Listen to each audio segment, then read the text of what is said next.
2020.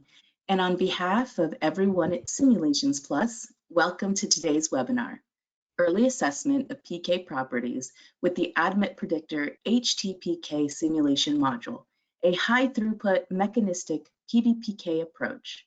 Presenting this afternoon will be Drs. David Miller and Eric Jamois. An opportunity to ask questions will follow today's presentation.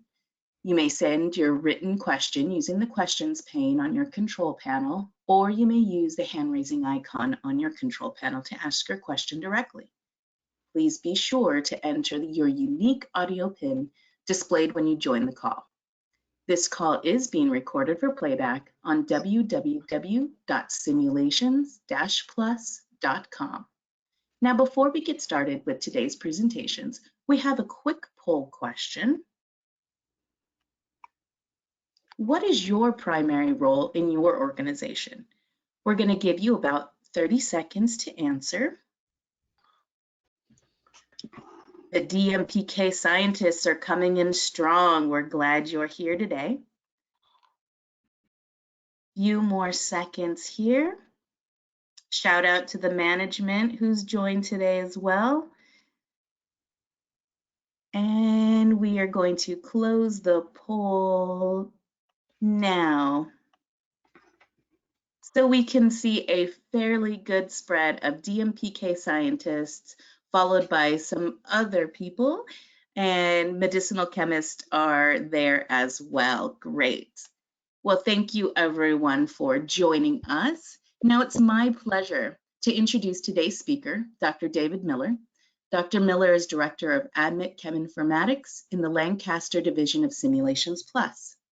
David is the lead software engineer for ADMET Predictor software platform, where his primary responsibilities are the core chemistry engine and graphical user interface. David makes numerous presentations on ADMET Predictor at customer sites in the US and abroad. I'll now turn the microphone over to David. Okay, thank you, Arlene. Thank you everyone for joining us in what are some challenging circumstances. Let's see, I'm going to start by providing some basic background on the HTPK module. I want to leave enough time for Eric to show some actual examples using the software, and if time permits, to show a preview of an upcoming compound optimization feature that we're working on. So I'm going to go through these background slides fairly quickly. As Arlene mentioned, the slides will be available for download later today, along with the audio. And you can also find more detailed information on our website and in the user manual, should you choose to evaluate the software. Okay, advance the slide. Okay. So first, just to talk a little bit about the vision for HTPK. So HTPK stands for High-Throughput Pharmacokinetic Module. We had a number of goals in developing this module. We wanted to develop a simplified tool for non-DMPK experts. So this tool would contrast with our expert tool, which is GastroPlus, used primarily in DMPK departments. A goal was to provide reasonable estimates of important PK parameters at the discovery stage. This would avoid the need to input experimental values. So that's part of high throughput, not just the speed of the predictions, but not having to wait around for experimental results. And then another goal was to identify potential development issues as early as possible, potentially even before compounds are synthesized. Okay, so first I'll step back and talk a little bit about ADMET Predictor as a whole. The software is divided up into modules. There are three main modules that are geared toward predicting properties from chemical structure. That's the PCB, metabolism, and toxicity. Let's see, let me get my pointer. PCB stands for physical, chemical, and biopharmaceutical. So that includes things like pKa, log P, log D, permeability, solubility, and so on. The metabolism module focuses primarily on cytochrome P450 enzymes, though it includes others, ranges from simple substrate, non-substrate models to, for example, more complex kinetic models, KM, Vmax, intrinsic clearance. There's also a metabolite prediction feature.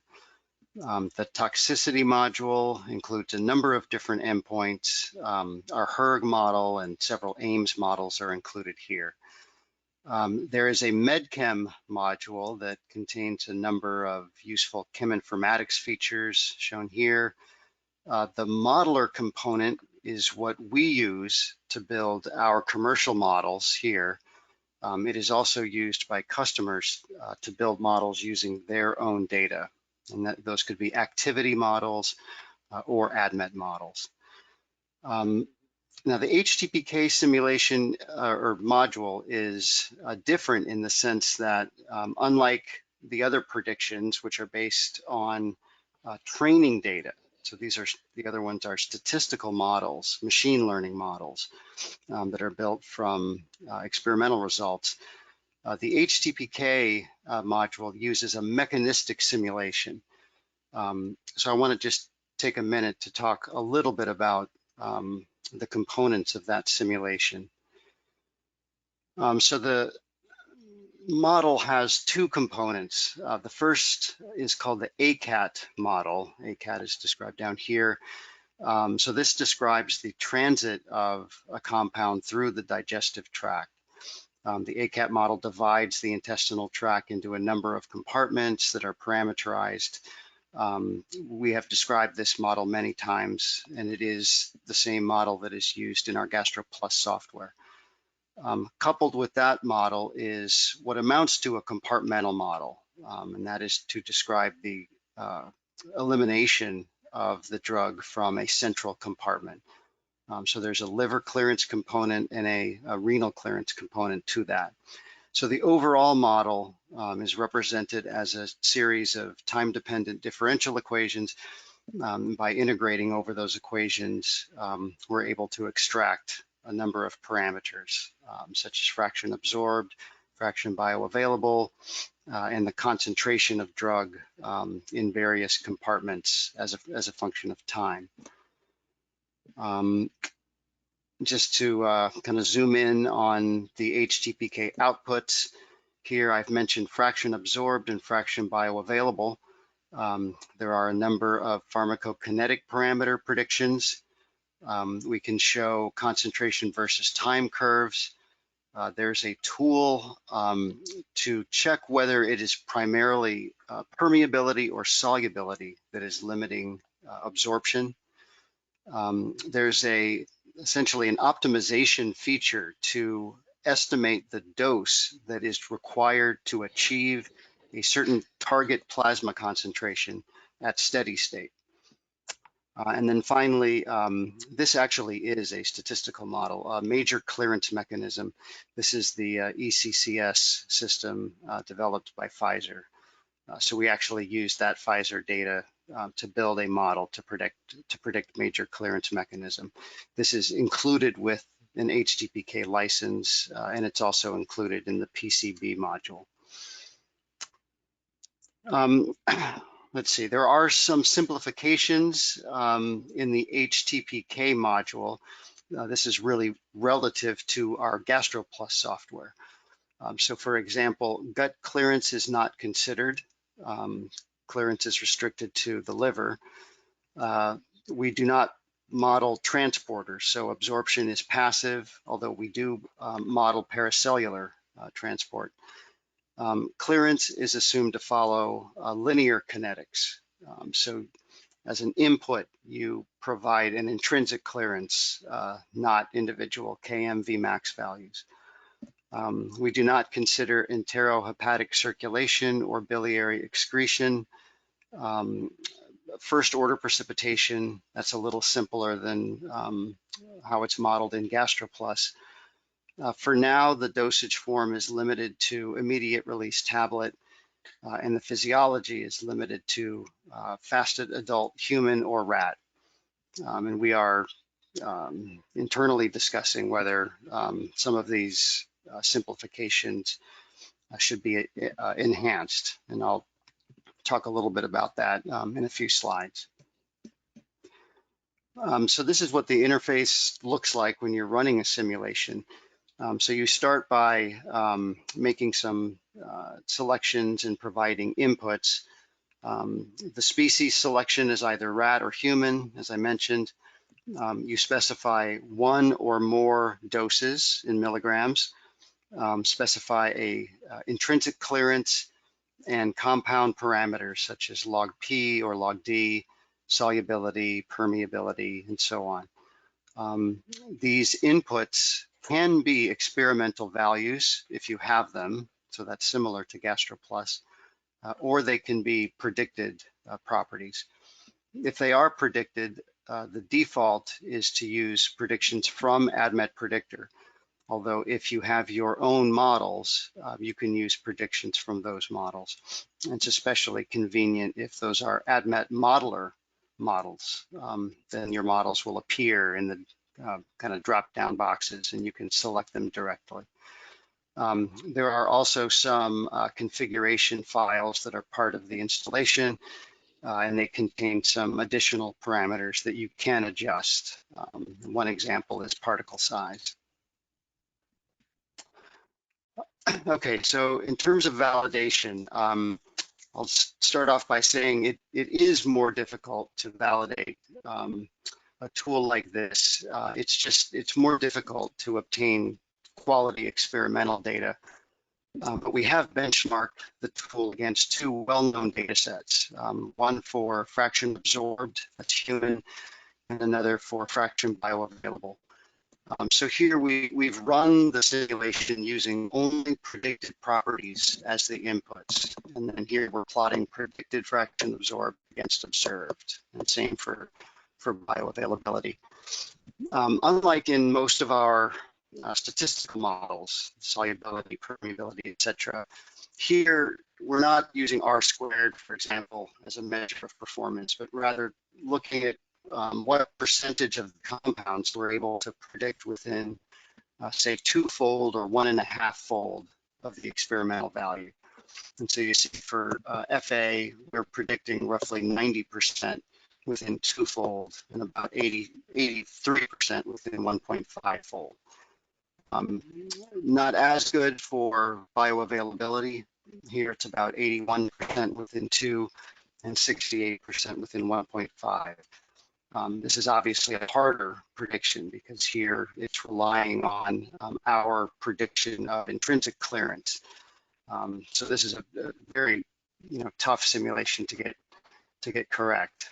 I'll point out that our own model of intrinsic clearance considers only cytochrome P450s. And when we've looked at some of the mispredicted compounds, we do find that a lot of them are UGT substrates as well as PGP substrates. So we've done some analysis of that, and we'll probably present that in a future webinar. But overall, these are pretty good results. In a few slides, I'll talk about a collaboration that we're doing now with a large pharma company, and we are hoping that through that we can obtain some additional validation data, particularly in rat. In terms of visualizing the results, of course, ADMET Predictor itself has a number of visualization tools. This is showing the sensitivity analysis feature, the CP time curves. But because we have a command line tool available, customers can produce their own front ends. I'll talk a little bit more about that with regard to one of our collaborations. I believe this is Spotfire that we're showing here.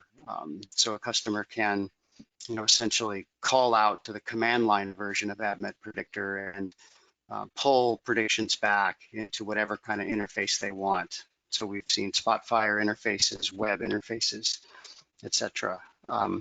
The command line, unlike the user interface, runs on both Windows and Linux. And of course, we offer protocols, I think is the word, or components for both Pipeline Pilot and KNIME. Just briefly on the performance of the tool. So this is a simulation where we are calculating FA and FB in human at 3 different doses. This is on a data set of over 10,000 compounds from the enamine diversity set. So running the commercial version, 9.5, for those compounds, it takes about 8 minutes and 10 seconds, which is about 22 compounds per second. In the version of Predictor that we are working on now, I'll talk a little bit more about that in a second, we've enabled multi-threading. So if you have a multi-core machine, like my laptop has 6 physical cores, we can achieve, in this case, about a roughly 5-fold speed up. So the same compounds only take about 1 minute and 44 seconds, or about 100 compounds per second. On our website, you'll find that we do a good job of keeping track of the use of all of our software in the literature. And I only show this one because it is so recent. We were just made aware of this pre-publication this week. So this is from the FDA.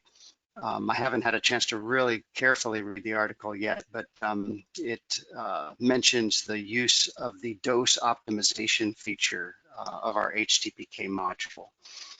So you can check out this article.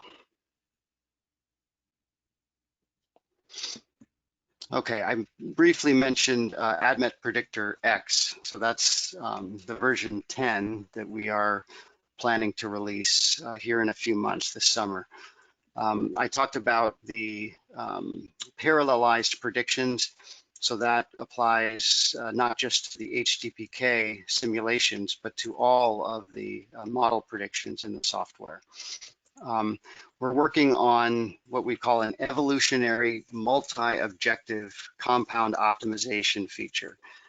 It ties together a lot of different features from the existing software into a really easy to use protocol for creating analogs of 1 or more starting structures. I hope to show just a brief preview of that feature if there's time once Eric is finished. And then we also plan to expand the number of transporter models that we have, and actually to release a new transporters module. So we're focusing on a number of transporters that are of interest to the various regulatory agencies. In terms of HTPK, we recently began a collaboration with a large pharmaceutical company. And we, I believe, just put out a press release about this collaboration yesterday. So they are interested in the HTPK feature in particular. So some of the changes that we've made in the previous few months are support for multiple doses, meaning, let's say, a dose after every 24 hours, so running a longer simulation. Some additional PK parameters, and a lot of extensions to the command line. So this is a company that is using the command line to populate a alternative front end. And it's pretty cool how they're going to make this front end available across the discovery teams. So they're really going to kind of publicize this, these predictions and make them available very early on, very early in discovery. We are continuing that collaboration, and we are in the middle of discussing what additional changes that we'll be making, and those should be coming in the subsequent version of ADMET Predictor. Okay, I think that's good for an introduction. So I'm going to hand it back over to Arlene and Eric for some demo. Thanks, David. Great job. Again, we apologize for any audio issues. We are working with the GoToWebinar platform to fix as quickly as possible. I would suggest that if you have any other internet programs open or apps that you're using, you close those down, since that has been reported as a quick way to fix some of the audio bandwidth problems through the platform. So again, we apologize. We will have the replay available on our website. But for now, we'll go ahead and get you with a second question before we go into Eric's demo. Are you currently using PK modeling technology to assist in the design or assessment of new compounds? And we'll give you the same 30 seconds to answer.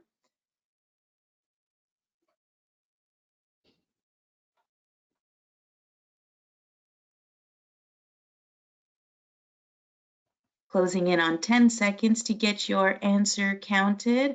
I'm glad to see the yeses looking strong.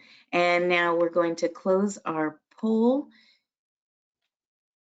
51% of you are using PK modeling technology to assist in the design or assessment of new compounds. So you are in the right place. Great. Well, now Eric will go ahead. He's the Director of Business Development at Simulations Plus with a background in organic chemistry and experience in computational sciences. He spent the last 10 years working with medicinal chemistry CROs, and he joined our family in February of 2019 and is responsible for the ADMET Predictor business. Eric, take it away. All right. Well, thank you, Arlene, for this kind introduction, and thank you to everyone for joining. So what I'm going to do is take you through a couple examples with the software. As a short disclaimer, I'm actually going to be using the development version of the next commercial release of ADMET Predictor 10, which we've termed APX, which I think you've seen on the slide. So this is something we're still testing, so hopefully I don't get into any hot water, but this is the real case situation. So what I'd like to do is actually take you through a brief history of time, initially in modeling human intestinal absorption as a segue into our HTPK technology. And there was a significant milestone, a significant model that was put together for modeling human intestinal absorption back in 2000. And I'm briefly going to flash this ACS publication. This is a paper that came out in JMET Chem back in 2000, so back the clock here about 20 years, published by scientists at Pharmacopoeia Labs, Bill Egan, Kenny Merce, and Jack Baldwin, for those of you who know them, again, published in 2000. And the model that they came up with was later became known as the Egan egg for some fairly obvious reason of the oval shape of the center of the distribution of the well-absorbed compounds that you can see here, and that would be kind of the yolk of the egg. And then there was a sort of an outer layer, which you could call, I guess, the white part of the egg, with a lesser number of compounds, and then outside the egg were compounds that were either poorly absorbed or that were actively transported compounds. So the model was actually a fairly simple model. It was based on two parameters. Well, a thermodynamic parameter, which I'm sure most of you know, that's ALOC P98, and a descriptor that's also pretty well known, which is polar surface area. So as you can imagine, it's a model based on these kinds of descriptors will not probably, there's no kinetic effect that's embedded in this kind of that can be modeled in this kind of description, and there's no dose dependency either. So what I'm going to do is actually reproduce that model initially, and then take you to the next steps, but initially reproduce that model on a data set that I'm just going to load in ADMET Predictor. So I'm just going to open an SDF file of a set of compounds that is known as the Prestwick chemical library. And that is a library of approved drugs. It actually is a pretty popular set of compounds that is often used for repurposing, and we know that's a very popular theme these days with the whole hydrochloroquine story. But anyway, it's used pretty often towards that end and other ends as well. I actually I'm a little bit short of the 1280. I have 1271 compounds. The reason for that is that I've taken a few out that are like metal containing and so forth that are not necessarily parameterized within models. So that's, but still, pretty much almost complete set of the Prestwick chemical library. So I'm going to do what most of us do really with the software, is to calculate ADMET properties.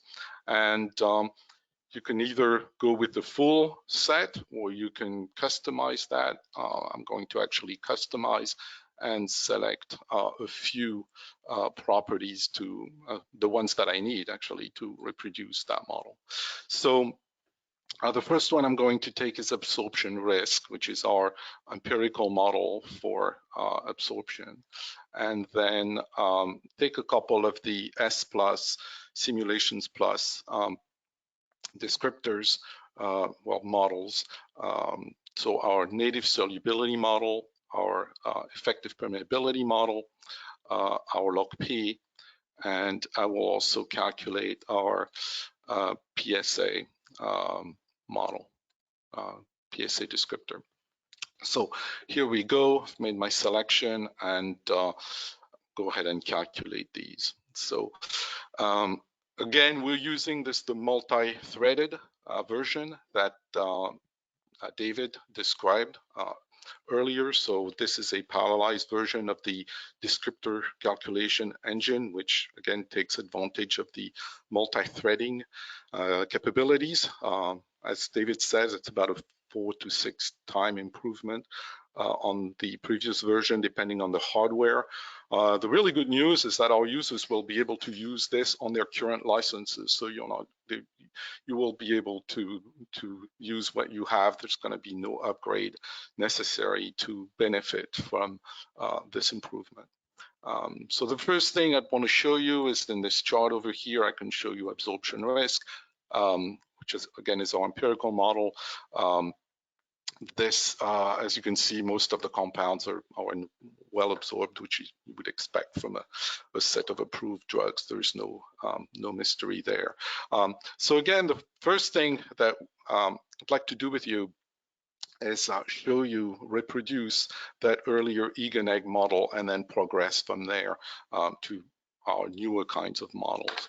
So we're going to take PSA was on the x-axis, and we had S log P on the y-axis, and we're going to color them by absorption risk.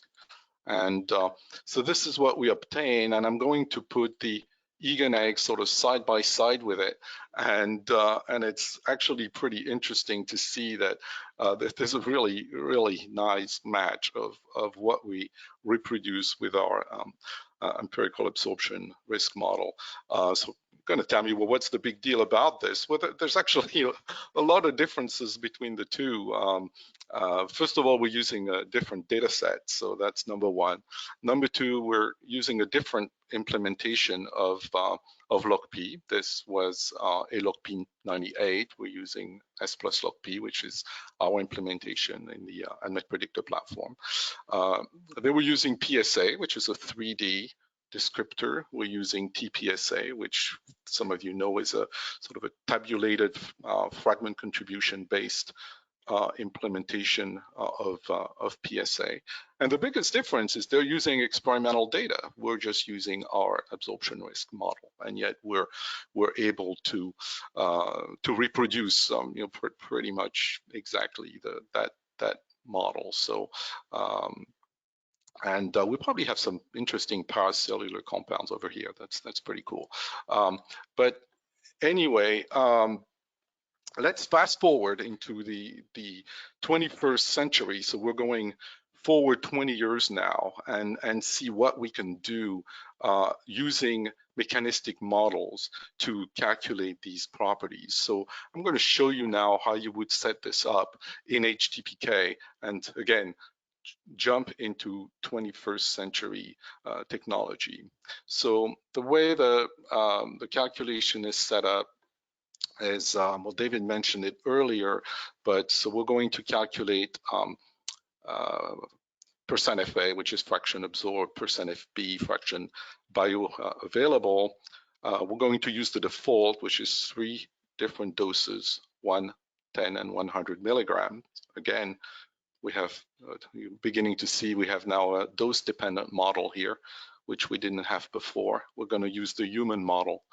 One of the cool things that David alluded to earlier is you can actually use, if for percent FB on the clearance, you can actually use experimental data if you have it. So point to an experimental data column. And then if you don't have it, fall back on the calculated value.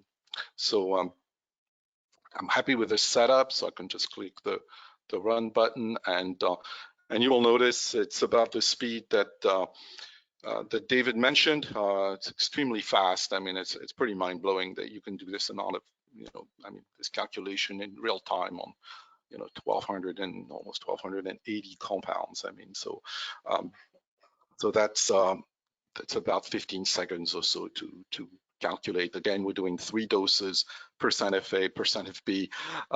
That's really a lot of work. So a lot of math anyway. So so here we would actually change the coloring now of our plot to percent FA at 1 milligram, for example, and see if the two models are compatible. And I mean, for the most part, they are. But it's a different model. This is a mechanistic model compared to an empirical model. We're kind of in 2 different lands here. But one of the things I'd like to show is that this generation of tools, actually the biggest difference is that it actually gives us more insight into what is going on with the compound, where issues might be in terms of intestinal absorption, for example. So one of the things we can do is, parameter sensitivity analysis, which is found in this PSA button on the interface here. You can run this, which essentially provides 16 runs of HTPK. And what it shows you, so there's 2 x-axes on this plot, one for solubility and one for permeability. And it's telling you that for this compound, percent FA, which is on the y-axis, is dependent on both. Okay, so we see that potentially both solubility and permeability will affect percent FA for this compound, which is atracurium bacillate. It's a muscle relaxant compound. And if we take the next compound in the list and run the same calculation, then we would see that the situation is actually very different. Now we see that permeability has very little effect on percent FA. It's primarily gated by solubility. So again, this is really important information for us here to know what is going on with this compound.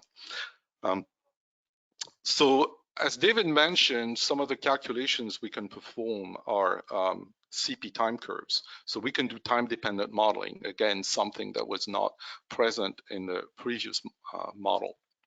And we can obtain a CP time curve for this compound, again, for 3 different concentrations.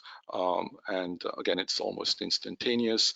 You can obtain the, you can actually change the y-axis here. It's in nanograms per mil. If you would like concentration instead, you can do that. So you can obtain, again, as you know, CP time curve, the projected plasma concentration as a function of time. And we can do that, of course, for any compound here. If we want to run CP time curves for that second compound, we get a kind of different profile. So that's some of the things that you can do, again, sort of step into, time-dependent modeling. And we can also do the reverse, meaning dose estimations.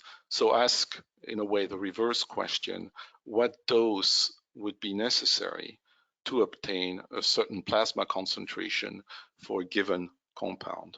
So, for example, what would it take to reach micromolar plasma concentration for this particular compound? And just run the calculation, and we have a new column here with the optimum dose coming at about 84 or so milligrams for the compound. So as I said earlier, I mean, one of the key things in this form of modeling is that we can gain a lot more insight into why a compound may not be absorbed. And so what we can do, for example, here is show a percent FA as a function of S plus PAF, and then color with solubility. So since it's native solubility in mix per mil, we really want to take the log of that. So it'd be equivalent to a log of solubility and see this. And what we see is sort of a general behavior, sort of a half of a sigmoid curve with a number of compounds that fall out of that behavior. And those compounds are the solubility limited compounds as described by the coloring scheme that are used for predicted solubility. Okay. So now we can do the reverse also. So we can take solubility on the x-axis, log that property, still percent FA on the y-axis, and then color with S plus PAF, and we don't take the log of that. And then similarly, we have sort of a sigmoid curve over here with a number of compounds that sort of fall out of this normal behavior. And those are the permeability limited compounds. So this was actually reported in a paper back in 1998 by Pate and co-workers, stating the study results indicate that there's a strong link between permeability measured in KECO2 cells, solubility, and fraction of drug absorbed in humans. So that was already known a good while back. There's also a paper by a few years later by Hendrickson, Sanchez, and our own Michael Bolger in again 2002. He was already with Simulations Plus, I think, going on something like 23 years. So great. Thank you, Michael. Great, another piece of great work.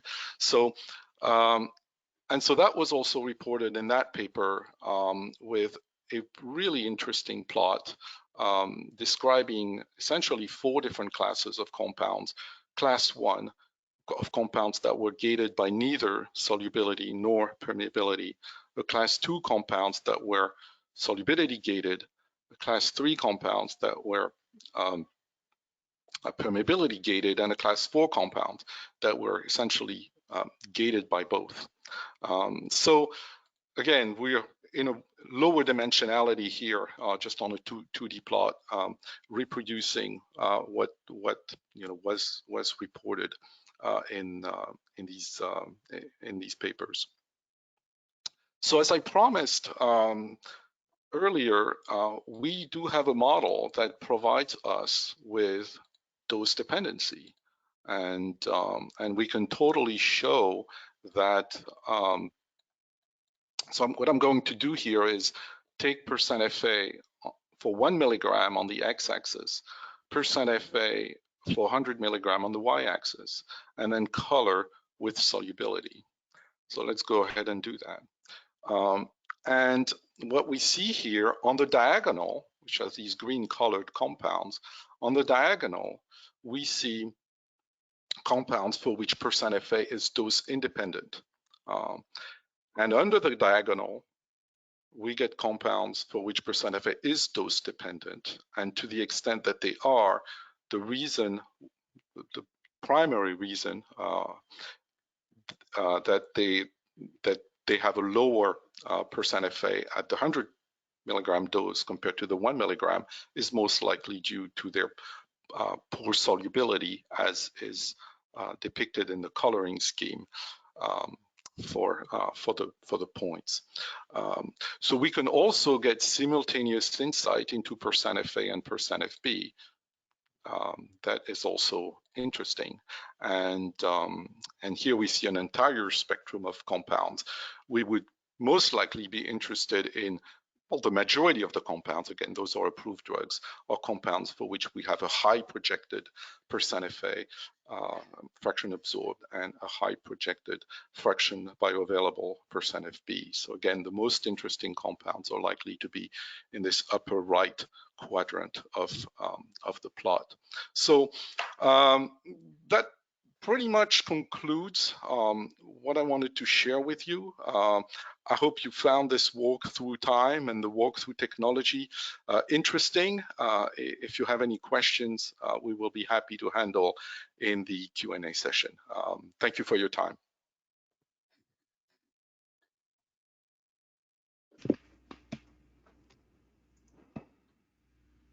Okay, David now is going to run through a final demo, and then we'll get started with the Q&A. Okay, thank you, Arlene. Thank you, Eric. I just want to take a minute to give a quick preview of an upcoming feature in ADMET Predictor X. So we're hoping that will come out soon, I think in the early summer. Okay, I wasn't showing my screen. Here we go. I have ADMET Predictor open here. So again, this is a preview of a feature. So I'm running the same version that Eric was running. This is a kind of pre-release version of ADMET Predictor.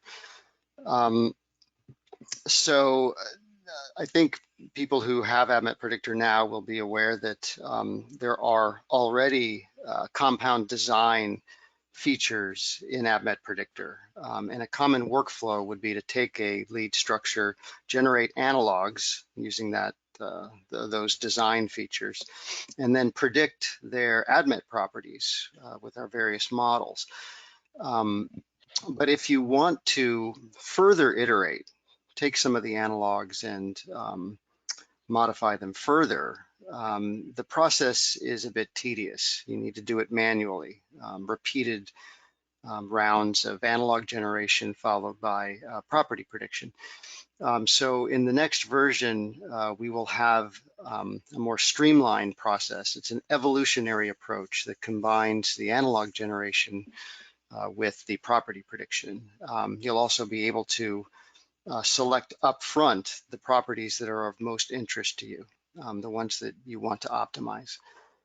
So for this very basic example, I'm going to take a compound that's from a 2010 JMed Chem article that focuses on JAK kinase inhibitors. So this was one of the lead structures from the paper. Has high activity against the enzyme, but is too quickly metabolized. It has a very short half-life. So one of the goals was to try to find a close analog of this that was more stable, but that maintained its activity. So with this new feature, this is kind of a preview of what it will look like. I apologize, it's probably hard to see. But you're presented with a list of properties that you can predict. And this includes our models, both the phys chem and metabolism type models, as well as the HTPK models. If you have built activity models with ADMET Modeler, those would appear in this list as well. So you start by selecting models that you want to optimize or properties that you want to optimize. So fraction bioavailable is in the list. If I select that, you'll see there are some additional options that showed up. So this is by default human species at a 10 milligram dose. I'll select ADMET risk, which is our overall ADMET liability score, akin to a Lipinski's rule of 5, but encompassing many, many more properties, including metabolism and toxicity properties. We also have what we call a synthetic difficulty score that tries to penalize very complex molecular structures. So we're trying to maximize bioavailability and minimize both the ADMET risk and the synthetic difficulty. So I mentioned that in this case, they are interested in maintaining a lot of the what they call the scaffold for this compound. So the ring systems have been, previously determined to be important for activity against the enzyme, but they feel that they're free to vary this particular side chain. So you can constrain the analog generation by specifying a scaffold that every analog has to contain. So you can draw that. I've done that with our own sketch tool called MedChem Designer. So all these annotations here just indicate that no substitutions are allowed on these core scaffold positions. So we're free to modify the side chain here. You can further provide a list of your own, call them filters, essentially. So on a project by project basis, if there are certain, for instance, chemical groups that you want to exclude, you can specify those. You can specify things that, perhaps are associated with assay interference or reactive metabolites, etc. I'll talk about some of these options while the algorithm is actually running. But just briefly, the whole procedure relies on a database of transformation rules. So these are rules describing relatively small modifications that can be made to a chemical structure that are reasonable. That can, of course, be modified by the user. You can turn some of these transforms on or off, add your own, etc. You specify a number of cycles or generations to run this evolutionary algorithm, and we've been testing very long runs that can generate millions and millions of analogs, and I'll choose a very small number now so we can complete it in just a couple of minutes. I'll describe a little bit more about this, but I'll let it run first so you can just see it running. So essentially, it takes the initial structure and uses that database of transforms to create an initial population of structures. Then it passes all of those analogs into the property prediction engine. It's predicting all of the properties, but it's going to focus on the ones that we've selected: the bioavailability and the ADMET risk. So it basically calculates properties for that population, and then using a Pareto optimization algorithm, it prunes away the least optimal of those analogs. So you're left with a smaller population. Then the reaction transforms are used again to create new analogs from the ones that have been retained, the optimal ones. Grows the population back up, then that the properties are predicted for the larger population, prune back down again to remove suboptimal ones, and so on for the number of generations that you specify. So that's the overall kind of architecture of the approach. And this functionality to some extent has been available in the software, but it's now kind of wrapped in a very convenient, easy to use protocol. So when the final results appear, they're in a new ADMET Predictor window. This is our original structure that we started with, and then we have a number of analogs. So I think I neglected to mention, I didn't run the FAFB calculation on our initial structure, but you see that it has a relatively low bioavailability that stems from the relatively high clearance. So our goal really is to optimize or to increase the predicted bioavailability. And you see we have something like 500 analogs. That was one of the things we selected on that dialog, was our population size. It's set to 500 right now. So we have a number of analogs. If I plot predicted bioavailability against ADMET risk, let's say this is what the plot looks like, I can show the original structure that we started with is here. So it's on the low end as far as bioavailability is concerned, relatively low end, high end for ADMET risk, although 2 is not terribly high actually. Now for this small run with only 3 generations, there are some analogs that are produced that are definitely worse than the starting structure. So those would be those up here, where bioavailability is less and ADMET risk is higher. You don't actually see that ever if you run this thing for even 6 or 7 generations. It's just for such a small number of generations, there wasn't enough time to find that size of population that were improvements to the starting structure. But in general, for longer runs, you are able to find many more compounds that are better. So for the other compounds, the other analogs, they're either better with respect to predicted bioavailability or ADMET risk, not necessarily both. And that's at the heart of the Pareto optimization algorithm that's used. But you see a lot of compounds that are better in both dimensions. If I look at some of the best analogs, there's one here that I'll select over in the spreadsheet. It's actually here, close to the starting, with a predicted bioavailability of about 96%. And this actually, many of you will probably recognize, is the drug called tofacitinib, which was the final selected structure in this particular project that the paper describes. So this is now a marketed drug. And if you actually go a little bit further into predictor, you can look at our prediction of what the metabolism is, for these 2. And this compound is indeed predicted to be much more stable. And it looks largely to be due to the lower log P value for this compound versus the starting compound. Okay, so in a nutshell, that's what we are planning the feature to look like. I know this is a very simplified demo and a pretty easy case, but hopefully you can see that this kind of easy to use optimization feature can, at the very least, provide you with some reasonable analog structures that may be worth pursuing and that show, at least from a prediction standpoint, a much better property profile than your starting structure.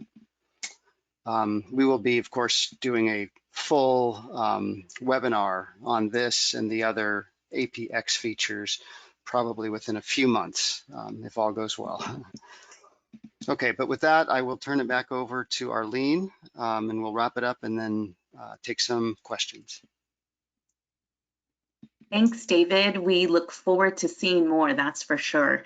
There are tons of questions coming in, so I like to see that. If we don't get to your question today, we'll continue the conversation on our LinkedIn ADMET Predictor Showcase product page, where you can get updates on the new releases and current features and videos there.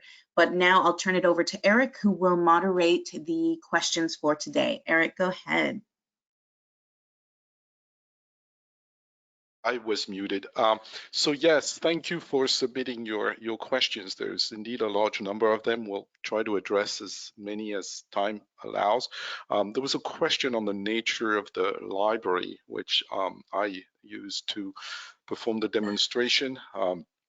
It is the Prestwick Chemical Library. As the name indicates, it's marketed by a company in the name of Prestwick Chemical, and it's been used throughout the industry for over 10 years as a benchmark for assays, for positive controls, and also a lot, as I mentioned, for drug repurposing. So that's what that data set is. So that hopefully I answered that. There's another one somewhat related on what structures we consider to perform our analysis if we consider the salt of the drug. And David can elaborate on that, but we do take the free base essentially, but we do consider ionization states. It's actually one of the strong aspects of the package is we have a very strong PK calculator, a PK model that does take ionization states into account. So David, maybe you want to elaborate on that one. Well, I'll just make the point. Sometimes we get questions about our solubility model and what solubility exactly are we predicting. So I'll just spend a minute clarifying that our S plus SW model, which is what I selected, or probably what Eric selected. I guess I didn't run the HTPK, but Eric did. It's the default selection there. That solubility represents the free base, or I'm sorry, the unionized compound in pure water. So not a salt, placed into pure water with no buffers. And so in that experiment, the pH can adjust, up or down depending on whether the compound is an acid or a base. So it's not the intrinsic solubility. We call it the native solubility. So that's a question we often get related to, salts and ionization and whatnot. I'm not sure I understood all the nuances of the question, but maybe we can follow up after. Yeah. And there's another one with will mouse data also be considered? I don't know if it really meant mouse data or mouse physiology, but that if you can comment on that, if that is something that we're considering for future modeling. Yeah, so I guess people who've used GastroPlus will be aware that the selection of species in the HTPK model is deliberately much less than what's available in GastroPlus. We do get questions about whether we plan to introduce new species. We are in a discussion about that topic right now with a collaborating company. One of the issues is that we really do need to have quality predictions of, in particular, metabolism in that species. There are some companies that maybe don't need those predictions. They have their own experimental data. But for the general user, we really feel like we do need to have models to go along, with the physiologies. There wouldn't be much work to put the physiologies into HTPK since we have those in GastroPlus. But the actual models, to predict particularly metabolism is something that we need. So we're working on that. We're trying to, get as much data as we can. And I think there's a good chance that we'll be introducing new species at some point going forward. Okay. Well, thank you, David. Arlene, do we have any more time for questions, or do we need to close? I think we can take one more question. Patricia Ruiz had sent in. Which one? From Patricia. I don't see it. She asked, how can she explore this for environmental chemicals? Is the route of exposure currently available or applicable to daily intakes? Let's see, as a non-expert, I'm not sure I'm completely qualified to answer that, but you know, I believe that the journal article that we talked about in the slides is relevant to that question. I would encourage you to read that and maybe some of the other journal articles that mention the use of HTPK in the literature. And I'll just, you know, point out that I think one of the biggest users of not just this software, but the GastroPlus software is the EPA. So they certainly make extensive use of, I think, both the predicted properties as well as the HTPK. But as a non-expert, I'm not sure I can comment further on that. I think you need a non-software engineer to really answer that. But we'd be happy to get back to you with more detail. Okay. Well, thank you everyone who participated in the questions, sent them in. We're sorry we couldn't get to everyone, but we will continue the conversation when we send out the links for the webinar replay. We'll also get those journal article links to you as well. We encourage you to attend tomorrow's Day 2 live streaming learning event where John DeBella will go over our additional modeling and simulation software tools. You can register for the event on our website at www.simulations-plus.com.